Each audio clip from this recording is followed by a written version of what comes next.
Thank you for joining us today. We have with us both Republican leaders, Leader John Curran and Leader Tony McCombie, that are going to be talking about the Safety Act and their new proposed legislation. We are going to kick it off with remarks and then move to question and answer. So if you do have a question, please text it to me. I will be reading them off at the end. So you can text them to me at 630-303-3611. Okay, I am going to get us started now with House Minority Leader Tony McCombie. Good afternoon, everybody, and thank you for joining us today. As Colleen said, I'm House Republican Leader Tony McCombie. I represent the northwest corner of the state in the 89th District. Today, I'm joined here by Senate Leader John Curran to address another tragic failure of the Safety Act. Let's be clear. This law is not working the way Democrats promised. This weekend, Chicago police officer John Bartholomew was killed, and his partner is still fighting for his life. That should never be acceptable in any system that claims that public safety is a priority. Officer Bartholomew deserved better, his family deserves better, and Illinois deserves better. No law should put criminals over victims. Its policies fall short, and they need to be fixed. If loopholes exist, as my colleagues like to call them, they must be closed. Preventable harm is unacceptable, and this is not an isolated incident. The reality of the Safety Act is stark. Individuals with extensive criminal histories or active charges are being released and committing crimes, serious crimes in their communities. We've seen it again and again, and to mention just a couple, there are plenty more. Lawrence Reed, with over 70 prior arrests, was on electronic monitoring when he allegedly set a woman on fire on a Chicago train. Tommy Carter, a 7-time convicted felon on pretrial release, attempted to kill a man by pushing him onto a CTA track as a train approached.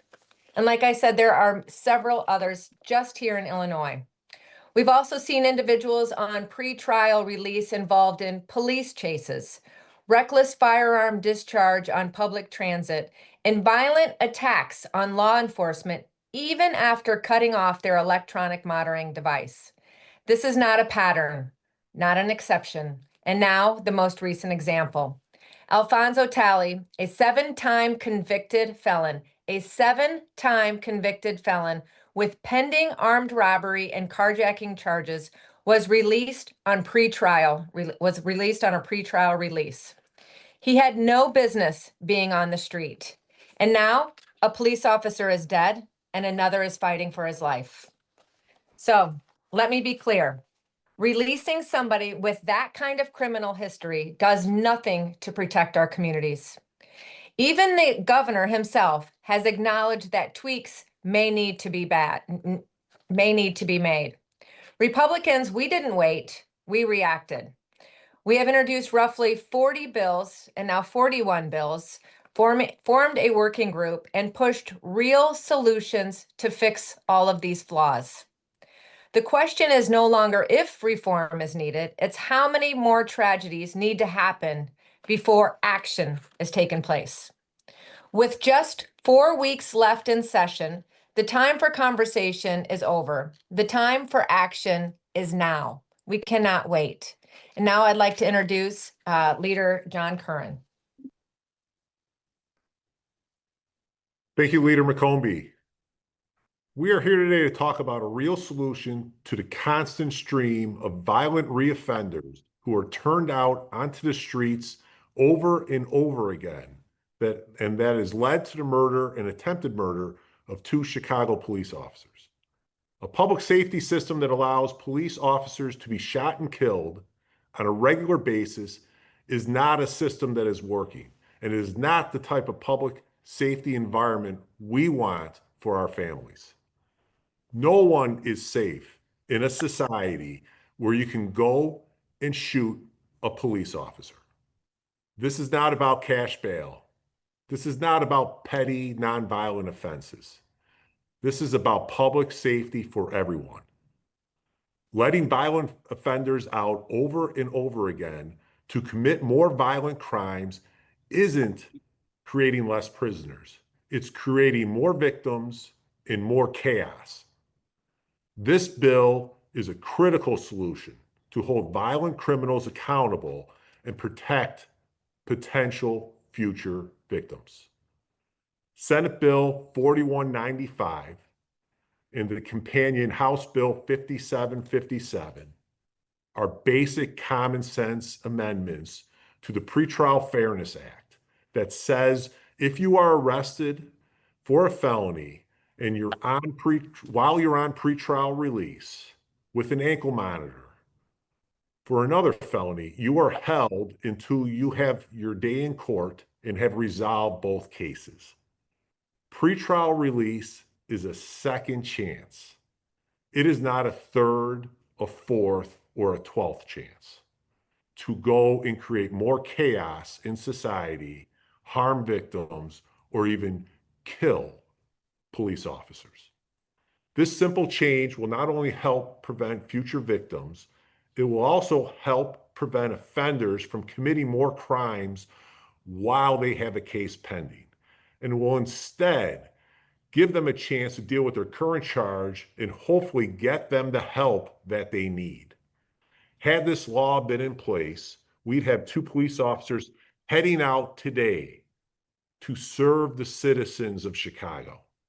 Instead, a violent criminal was allowed a decade of chances to then murder in cold blood a local hero, a police officer, and we have another local hero, the second Chicago police officer who is fighting for his life. Any society where killing law enforcement is not taken seriously is not a functioning, safe, democratic society. It is not a society I want to live in. It is not a society we want to raise our children in. And it is certainly not a society we want to leave to them. This isn't fear-mongering. This is as serious as it gets. This is saying that if you get out of free jail card and you get a second chance and you mess that up by committing another felony while on release, you don't get any more chances. Our law enforcement officer's job is to protect our community, and it is our job to protect them. That's what this bill does. I and Leader McCombie will be working hard to bring our colleagues into the conversation on both sides of the aisle to get this done for our frontline heroes, our frontline protectors. And with that, we'd open it up for questions. Okay, thank you, leaders. We are now going to be jumping into our Q&A. So if anyone does have a question, I will be reading them off. So please text them to me at 630-303-3611. We did get a couple questions come in already. So I'm going to read off. Our first ones are from Alex at Fox 32. What specific changes to the Safety Act and Pretrial Fairness Act do lawmakers think are necessary? We hear from supporters of the law that there was nothing in the existing law that disallowed the judge in Mr. Talley's case from keeping him in jail. The judge could have made the decision to detain him. You know, Colleen, thank you for that question. Prior to the Safety Act, when someone was charged with a violent crime and they were on release, pretrial release, and they picked up a similar offense, another gun case, another violent crime, it was a mandatory hold. And that offender was not eligible to even have release terms of bail reviewed by a judge until one of the 2 pending cases was resolved. So in this instance, the judge would not even have been able to make that decision had we never passed the Safety Act. So I would disagree strongly with the proponents of the Safety Act. The Safety Act was sold to the public, focused on nonviolent offenders, not having to stay in jail simply because they couldn't afford a modest amount of bail. That's not what we're here talking about today. We are here talking about violent offenders, the greatest risk in our society, and critical changes that we need to ensure safety in our communities and to our frontline protectors. Okay, thank you. And I know we've had a couple new people join us. So if you are just hopping in, please send me your questions. I'm going to be reading them off for our Q&A. So we are jumping into our next question. Also from Fox 32, they make the point that the vast majority of people on pretrial release in Cook County have not been charged with a new offense. Do you have any response to that data point? We are focused on violent offenders, and we can't afford any violent offender on pretrial release to go out and commit another violent crime. That is one too many victims. So in terms of nonviolent offenders that were, held in on petty offenses previously, that's getting the expected result that they are not committing new cases. But we are focused on violent criminals.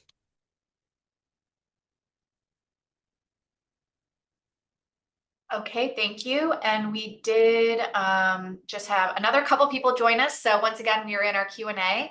If you have questions, please send them in to me. I'll be reading them. Our next question is from ABC7.